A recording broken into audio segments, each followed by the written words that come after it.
Baik, selamat pagi, siang, sore, dan malam untuk kakak-kakak, bapak-bapak, ibu-ibu dari Rakamin Academy dan IDX Partner, serta teman-teman semuanya.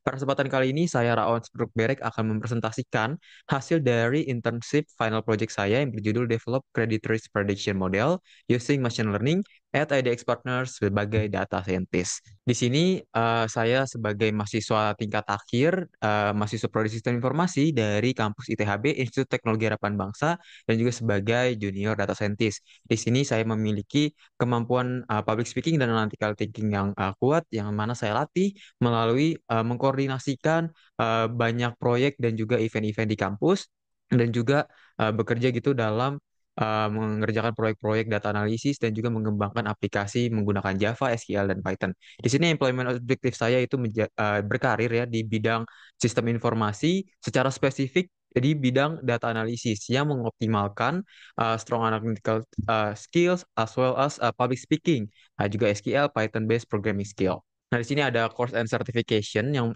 pernah saya dapat recently di Juni 2024 kemarin. Saya ini mendapat Machine Learning Distinction Graduate Certificate dari Google Bangkit Academy 2024 batch 1. Lalu di sini saya juga ikut Oracle Foundation dari Oracle University yang kerjasama dengan kampus saya ITHB di Career Resource Center-nya. Di sini agenda kita hari ini akan dijelaskan mengenai tentang company-nya, edX Partner, business understanding, terus metodologi data science-nya, sampai ke business recommendation.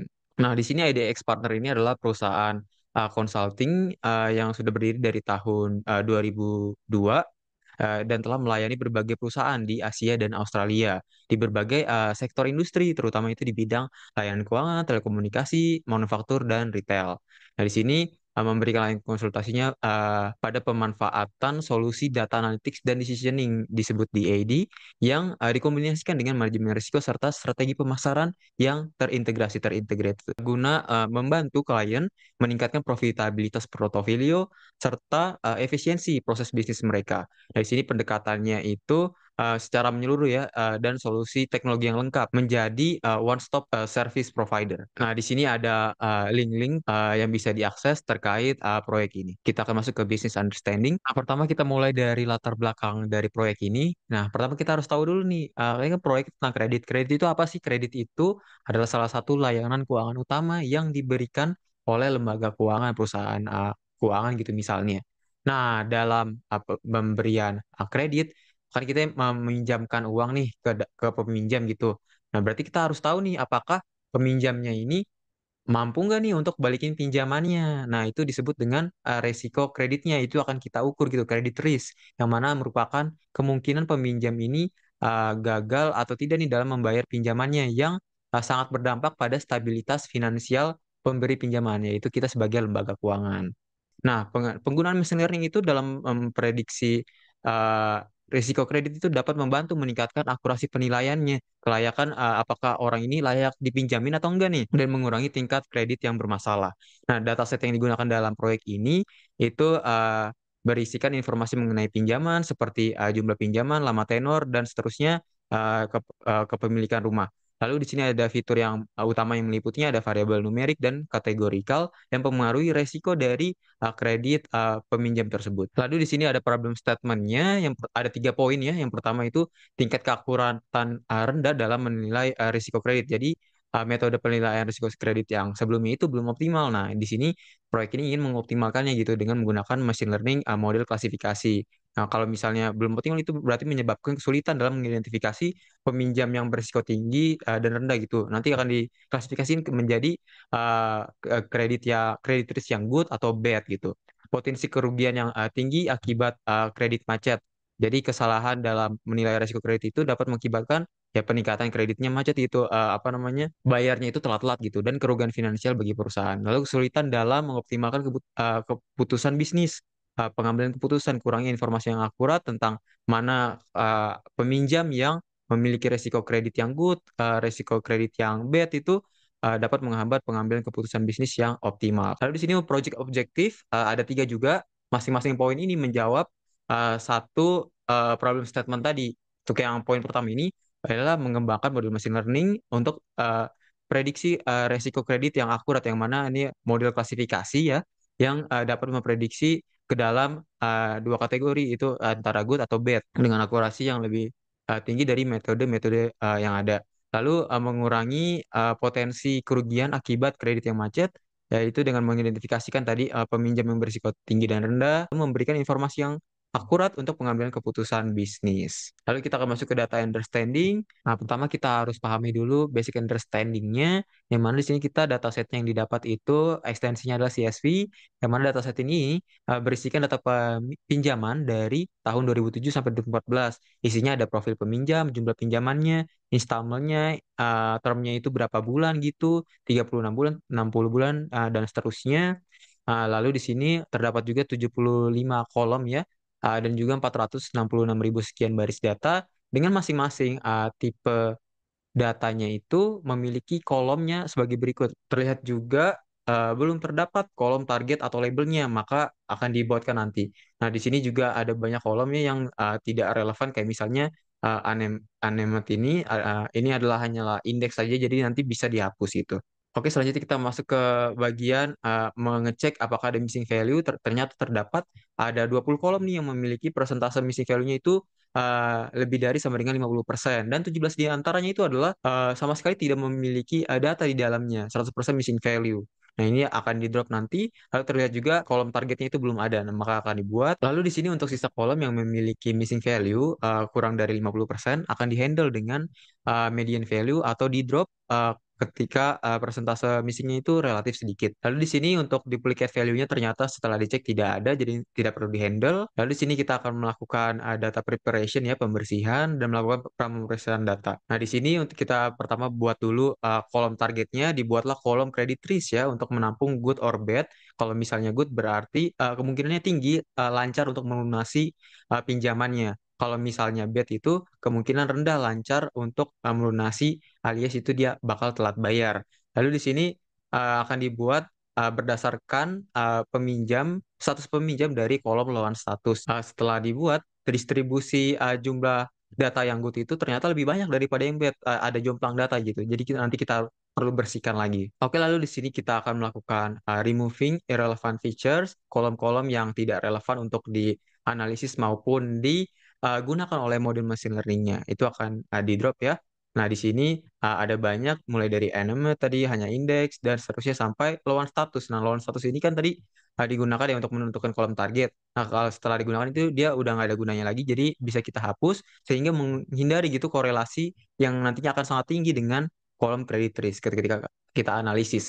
Nah, lalu di sini kita akan handle missing value-nya, yang tadi dengan 50% missing value itu kita akan handle dengan di drop langsung, 17 kita 17 kolom kita langsung drop aja untuk 100% missing value. Lalu kolom dengan 50% missing value itu ada 3 kolom, 87, 78, dan 53 ini kita drop juga. Nah, di sini kita handle lagi yang sisanya. Pertama kita konversi dulu nih untuk next payment ke format daytime.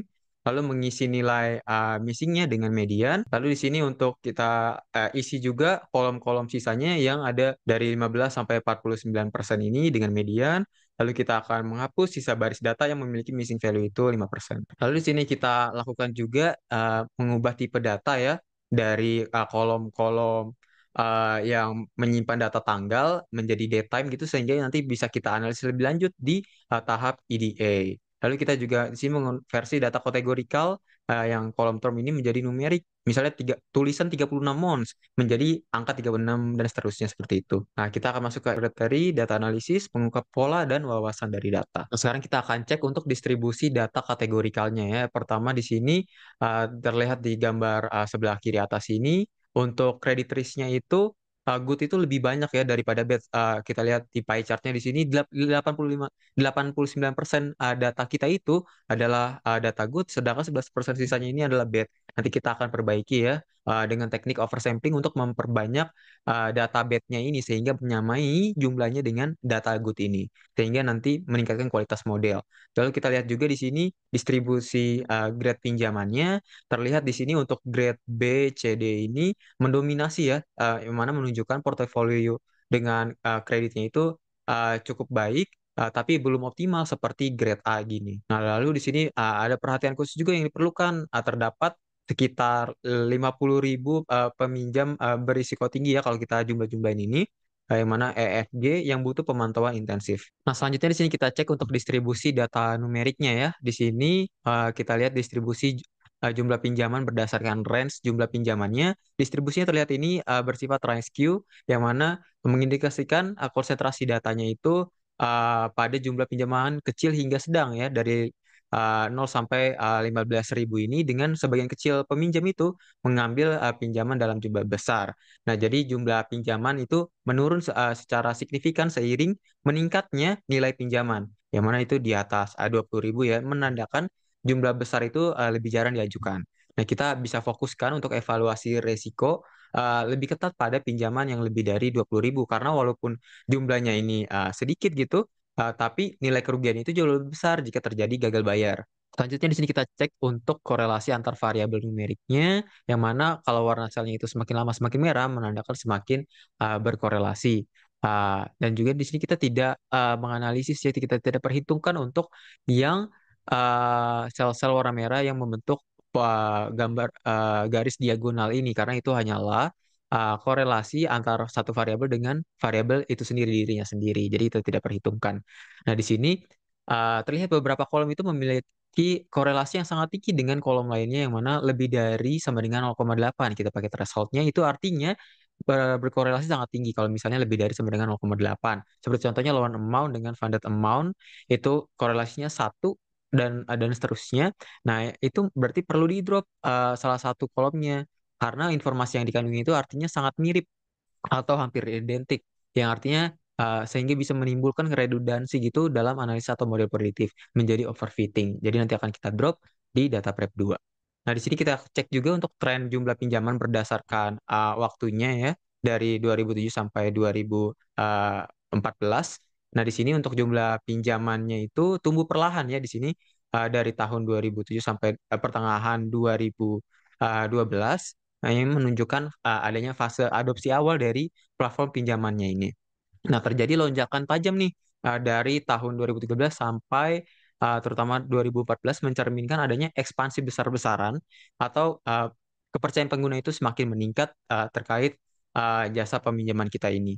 Nah, lalu untuk tahun 2014-nya ini naik turun banget, itu adanya pola naik turun yang sangat ekstrim gitu. Sangat fluktuasi, menandakan kemungkinan adanya perubahan kebijakan, promosi besar, atau faktor lainnya gitu. Oke, di sini kita akan lakukan data preparation 2, yang mana memperbaiki data lebih lanjut berdasarkan temuan EDA kita tadi. Jadi di sini kita lakukan multi-collinearity reduction, dari mana dari heatmap korelasi tadi kita gunakan sebagai panduan. Kita akan drop kolom yang memiliki korelasi sangat tinggi dengan kolom lainnya, korelasinya yang lebih dari sama dengan 0,8. Nah, dan dalam pengedropan itu kita hanya memilih salah satu kolom yang representatif dalam pasangan kolom yang berkorelasi tersebut. Jadi misalnya lawan amount dan funded amount, lawan amount dengan funded amount inf ini korelasinya lebih dari sama dengan 0,8. Tapi kan kita hanya boleh menyimpan salah satu. Nah, kita simpan yang mana? Kita simpan yang representatif, yaitu loan amount. Jadi funded amount dan funded amount inf ini akan kita drop. Oke, selanjutnya di sini kita lakukan encoding ya, untuk mengubah data non numerik menjadi format yang dapat diproses oleh model ML. Jadi di sini kita terapkan untuk ordinal encoding untuk kolom yang memiliki hierarki jelas ya gitu, urutan jelas gitu. Misalnya credit risk, kalau nol berarti artinya bad, kalau satu artinya good, great, dan seterusnya. Untuk mempertahankan logika nilai kategorinya. Lalu kita lakukan juga label encoding pada kolom yang tanpa hierarki, kayak misalnya home ownership gitu, ada yang punya rumah, ada yang kos. Nah, tapi itu tidak perlu ada hierarkinya gitu, yang hanya membutuhkan transformasi ke nilai numerik tanpa makna urutan. Lalu di sini ada juga trend test split. Split kita akan lakukan split dataset kita. Pertama di sini juga kita drop untuk kolom dengan tipe data datetime karena tidak relevan ya untuk dianalisis oleh model. Lalu di sini pertama kita pisahkan fitur X dan targetnya Y. Lalu di sini kita bagi 80% itu data latih dan 20% data uji. Lalu kita lakukan handling imbalance data, data yang tidak terdistribusi dengan baik tadi, yang jomplang banget. Nah, di sini kita lakukan teknik smoothie ya, synthetic minority oversampling teknik, yang diterapkan hanya pada data training untuk menyimbangkan kelas good dan bad dengan menambahkan sampel sintetik kelas minoritasnya, yang mana adalah kelas B tadi. Jadi dari tadi 39.000 sekian dibandingkan sama yang goodnya tadi 316.000. Nah, di sini kita samakanlah jumlahnya agar yang bad jumlahnya sama dengan yang good.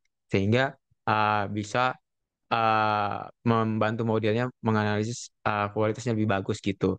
Nah, proses ini harus dilakukan setelah train test fit guna mencegah adanya kebocoran data leakage ya, dan memastikan evaluasi model ini tetap objektif. Tujuannya untuk meningkatkan kinerja model dan prediksi kelasnya yang monetitas itu tanpa mengganggu distribusi asli dari dataset, terjadi overfitting. Lalu di sini standardization, kita lakukan standarisasi yang menggunakan standar scalar. Hasil transformasinya ini dikonversi lagi kembali ke data frame dengan nama kolom yang sama seperti data awal. Oke, lalu sini kita lakukan data modeling. Dibangun dan dilatihlah 5 model klasifikasi ya. Ada logistic regression, decision tree, lalu ada random forest, lalu ada XGBoost ya. XGBoost ini termasuk dalam gradient boosting, lalu juga ada KNN, Nearest Neighbors. Oke, di sini kita lakukan evaluasi setelah dibangun tadi, kita menggunakan testing dataset ini hasil-hasilnya. Nah, di sini terlihat logistic regression itu menunjukkan performa yang stabil dengan F1 score-nya itu cukup tinggi ya. Di sini 98% dan keseimbangan precision recall-nya. Lalu untuk decision tree ini memiliki presisi yang baik, namun recall-nya itu sedikit lebih rendah, sehingga cenderung melewatkan lebih banyak kasus yang positif dibandingkan model yang lain. Lalu ada random forest menghasilkan akurasi dan F1 score-nya itu tinggi, 98% sekian, dengan recall-nya itu hampir sempurna, 99% sekian. Nah, tapi di sini kita lihat XGBoost ternyata adalah model yang terbaik nih, yang dilakukan Bolt. Ini adalah nilai yang paling tinggi dari masing-masing uh, metrik, kecuali untuk precision-nya, decision tree ini yang paling tinggi. Nah, akurasinya itu paling tinggi. Jadi ini secara keseluruhan itu XGBoost ini lebih unggul gitu dalam mendeteksi kelas positif.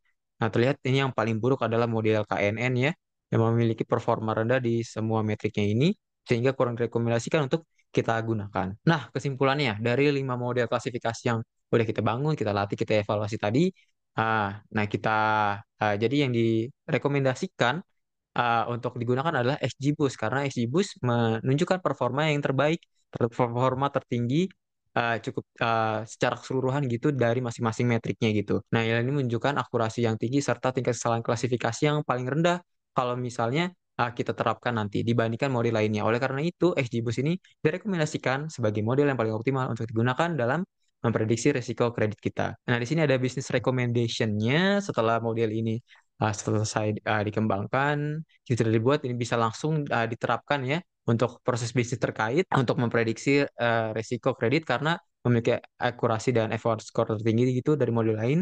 Di sini juga haruslah dipercepat dan diotomatiskan untuk proses evaluasi kreditnya di lembaga keuangan kita. Karena model XGBoost ini kan dapat diintegrasikan ke sistem. Nah, agar secara otomatis gitu mengevaluasi pengajuan pinjaman yang masuk. Misalnya nih, misalnya ada hasil prediksinya itu dari peminjam melakukan pinjaman gitu, kita lakukan administratif. Nah, ternyata setelah diprediksi itu menunjukkan krediturnya bad gitu. Berarti sistem itu bisa kasih notifikasi ke tim analis untuk verifikasi lebih lanjut apakah orang ini itu berhak untuk menerima pinjaman atau tidak, atau bisa kita pakai kita minta peminjamnya itu meminta jaminan tambahan. Apakah dia itu beneran bisa bayar atau enggak nih di bulan-bulan atau di periode-periode selanjutnya dari pinjamannya itu.